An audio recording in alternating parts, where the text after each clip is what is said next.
यज्ञोपवीतं परम पवित्रम प्रजापतेर्तस्त सहज पुरस्तात् आयुष्मसमग्र प्रतिमुच्यम शुभम यज्ञोपवीतम बलमस्तु तेजम।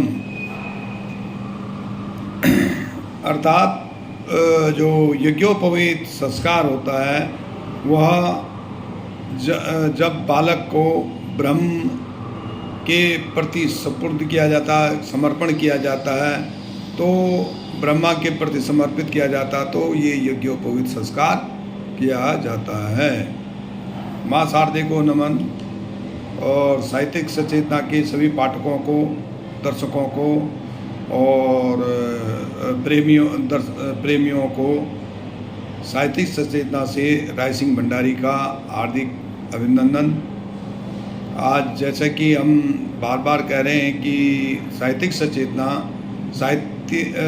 सनातन धर्म के प्रचार प्रसार हेतु नित नए सर्जन, नए विषय पर जानकारी देती है और उसको ताकि सनातन धर्म का प्रचार प्रसार चौमुखी विकास हो सके और सभी पाठकों को जानकारी मिल सके।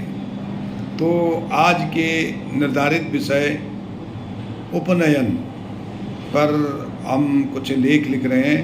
वैसे इसमें तो आज की जो विधा थी, कहानी थी, लेकिन उपनयन की कोई कथा कहीं प्रचलित में नहीं है, इसलिए हम इसका लेख आपको बता रहे हैं कि उपनयन है क्या चीज़। उपनयन असल वास्तव में जनेऊ धारण कह सकते हैं उसको। यज्ञोपवीत, उपनयन और जनेऊ धारण, ये सारा जो है ये संस्कार होते हैं और ये विद्या आरंभ, विद्या पढ़ने के लिए जब बालक तैयार हो जाता है तो उस समय उसका उपनयन किया जाता है।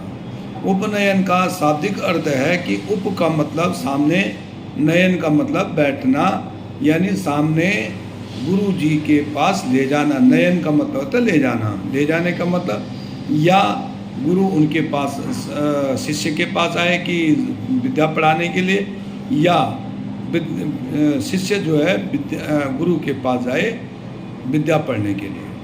तो पुराने काल में तो गुरुकुल ही ऐसे होते थे जहाँ पे कि चाहे कोई भी बालक हो, ऋषि का हो या राजा का हो, गुरु के पास ही पढ़ने के लिए जाना पड़ता था।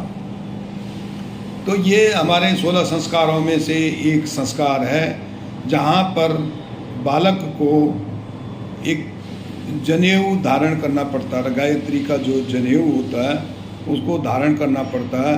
जनेऊ में 3 धागे होते हैं जिसका कि तीनों का प्रतीक है पितृ ऋण, गुरु ऋण और देव ऋण।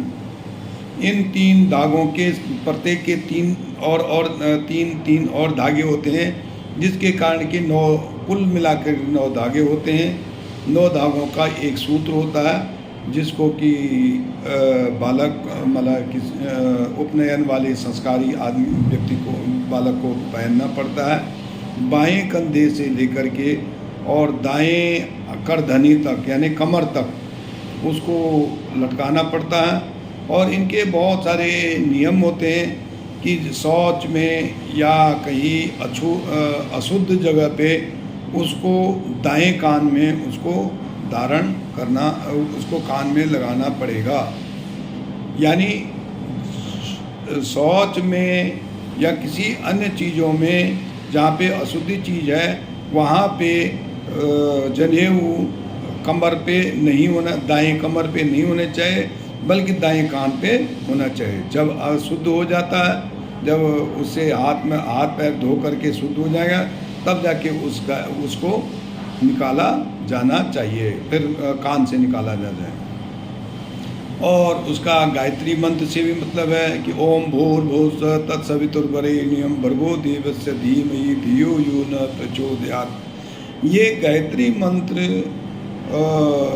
जनेऊ धारण करने वाले को, वैसे तो अधिकांश तो सभी को कहना चाहिए, क्योंकि इसमें तो एक सकारात्मक ऊर्जा भी होती है, और इसमें अगर आप ध्यान से पढ़ो तो इसमें एक बहुत सारे अच्छे अच्छे विचार आपके मन में आते रहेंगे। लेकिन विशेषकर जो जिसने जनेऊ धारण कर रखा था उसको तो ये मंत्र अवश्य बोलना चाहिए। अब प्रश्न आता है कि पहले हमारे गुरुकुल में हमारे प्रथाओं में तीन ही जातियों को, तीन ही धर्म के वर्ण के लोगों को यज्ञोपवीत करने का, उपनयन करने का अधिकार था। जैसे ब्राह्मणों को जो 8 साल के बालक को, ब्राह्मण के बालक को यज्ञोपवीत करवाना था। 11 साल के बालक को, जो क्षत्रिय होगा, उसको 11 साल में, और वैश्य वाले को 12वें साल में उसको यज्ञोपवीत करना होगा। कुछ प्रथाएं हमारे पास ऐसे भी थी जहाँ पे कि कन्याओं को भी यज्ञोपवीत करवाना होता, उपनयन करना था। विशेष वो कन्याएं जो कि विद्या पढ़ना चाहती है। पहले पुरातन काल में ऐसा हमारे हिंदू धर्म में वैसे तो स्वतंत्रता थी, कोई भी पढ़ सकता, कोई भी नहीं पढ़ सकता, लेकिन जिसको पढ़ना है उसको उपनयन करना ही पड़ेगा। तो इस प्रकार से हम समझ सकते हैं, जैसे कि हम कान के लिए कह रहे हैं, तो जब गायत्री इनको जनेऊ को दाएं कान पे रखा जाए तो इसका मतलब जो है कि हमारे जो संवेदी होते हैं, कान के सामने, कान के पास में जो भी तंतु होते हैं उसमें सक्रिय हो जाते हैं, और एक वैज्ञानिक दृष्टि से यह भी हमारे लिए एक सकारात्मक का काम करता है। धन्यवाद। राय सिंह भंडारी, गुड़गांव।